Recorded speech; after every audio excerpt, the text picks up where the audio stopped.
This is a song about a man who had a lot to do with music. As a matter of fact, a relished memory in my mind he was. And a good musician, might I say so. This man was named Beethoven. No, he was named Beethoven. Ladies and gentlemen, I ask him to forgive us. Roll over and listen to a little of this.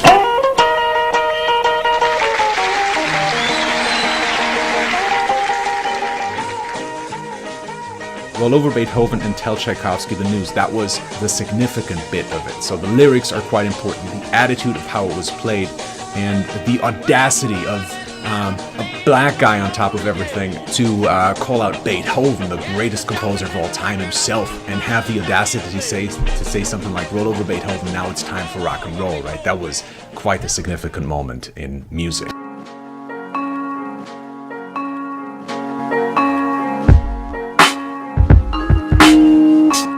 Music is powerful.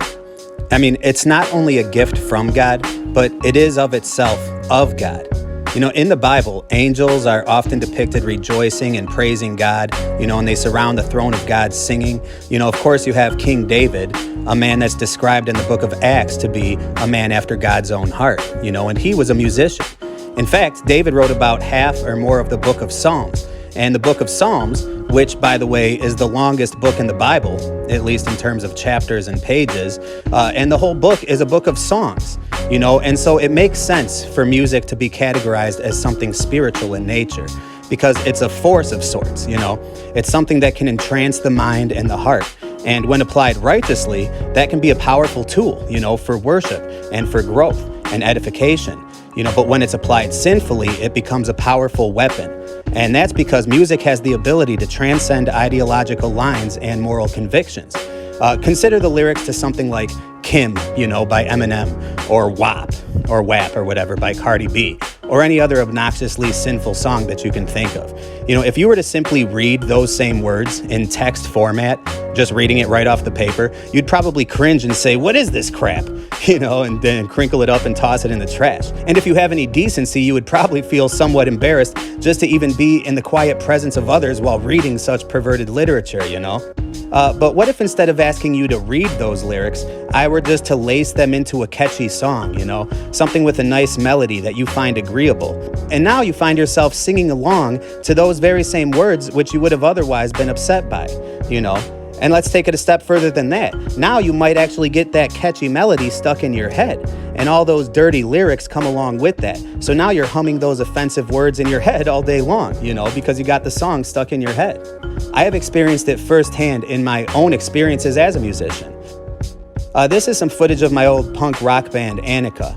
I'm the front man up there, acting all cool. And Annika was actually a pretty successful band in our area, in our region. We even created a music festival called Anacoustics, which still thrives to this day. I also led a hip-hop/jam band called Casper the Fake.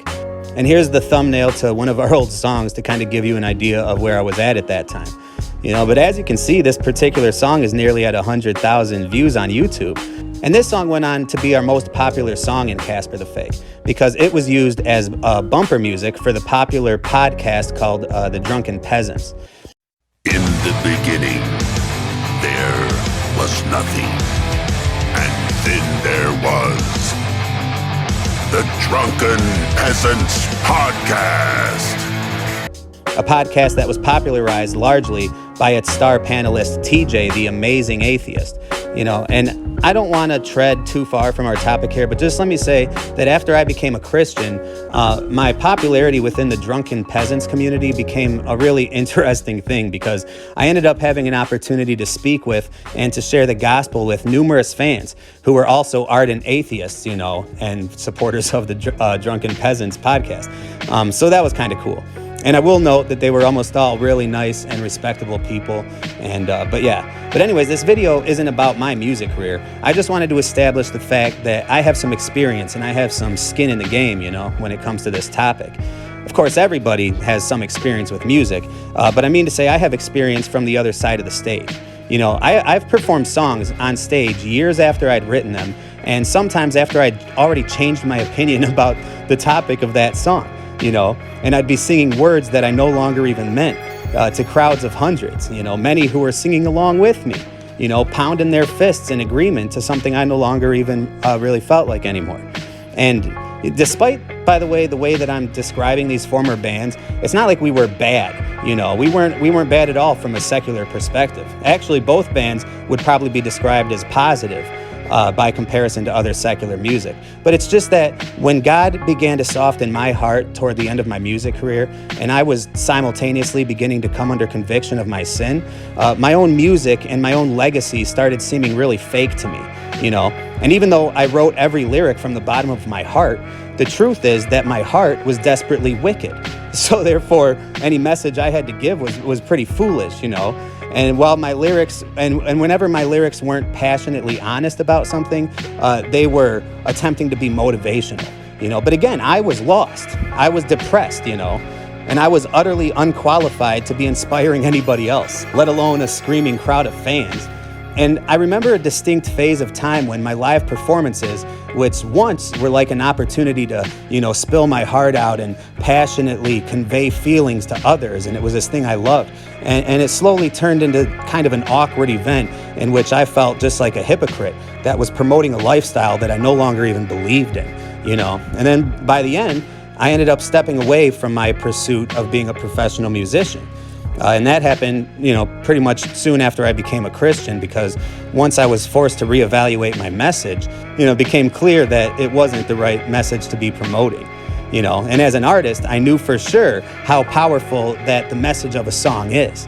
That's something that annoys me about people who claim on one hand that music and lyrics are so important to them, and these songs, they mean everything to me, it's the soundtrack of my life. But then when you confront them about the outright evil messages in the music, they turn around and say, well, it's just music, it doesn't affect me, But anyways, it brings us to this concept of lyrical content and how influential it is, in context with popular music. And one thing that I've covered extensively on this channel, as have many others, is the outright, Illuminati and satanic artists and celebrities who are clearly no more than agents of the New World Order, But let's put all that stuff aside and just consider the regular worldly music guys. The bands that just want to rock, because they love rock and roll. And the rappers that just love the hip-hop game, as we call it. Because even devoid from demonic influence or intentional propaganda, modern music is often sinful just by its nature, and honestly by its social expectation.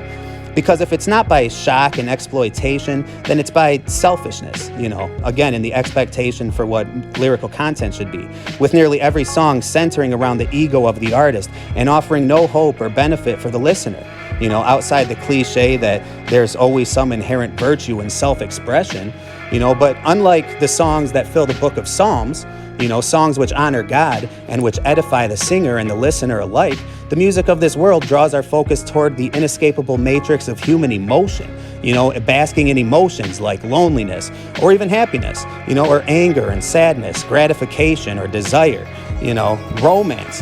And the point is that there's nothing there that actually edifies the soul of the participant in the song, because it's rooted from the very well of human emotion by which we are all trapped in the first place. So it's like no counselor would ever suggest to his depressed client that he should immortalize his pain through poetry and relive it night after night on a big stage. That's clearly not the healthy approach to coping with pain or loss. And so it's really no wonder that so many rock stars die by suicide, You just can't dwell in darkness like that. Anyway, so my point is that, we got this modern music industry, which by structure is self-serving and desensitizing, even outside of the Illuminati influence. But then you got the Illuminati influence, because the industry itself is dominated by these actors like Lady Gaga and Billie Eilish and Kanye West and so on and so on. And these people who are literal mouthpieces, again, for the New World Order, and they and all the other mainstream artists that have mainstream success, they promote the same message in unison, And obviously that message is always that you are your own God, and then whatever other, liberal propaganda and talking points are supposed to be recycled. And so, yeah, I guess that was just a long-winded way to say that music has obviously become a powerful, if not the most powerful weapon of propaganda aimed against humanity. But as if that's not bad enough, why does the music itself have to suck so bad?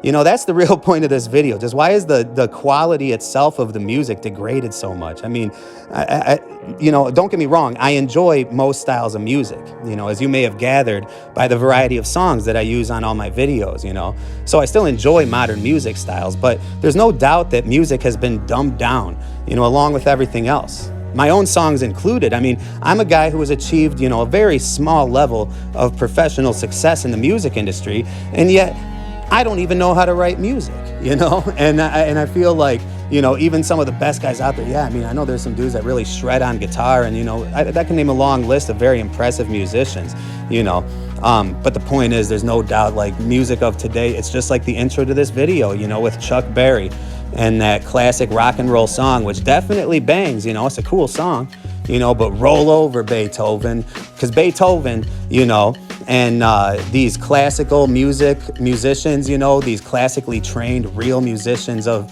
the old days would be rolling in their grave, at the sound and simplicity of rock and roll. That's what that song's about, But anyways, it brings me to the point of this video, because the other night I was working on the script for this documentary that I'm writing.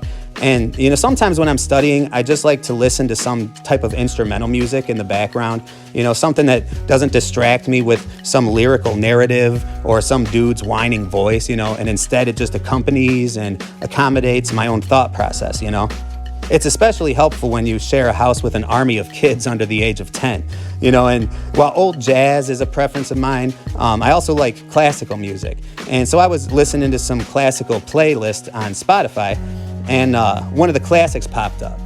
Not to be redundant, but one of the classical songs popped up.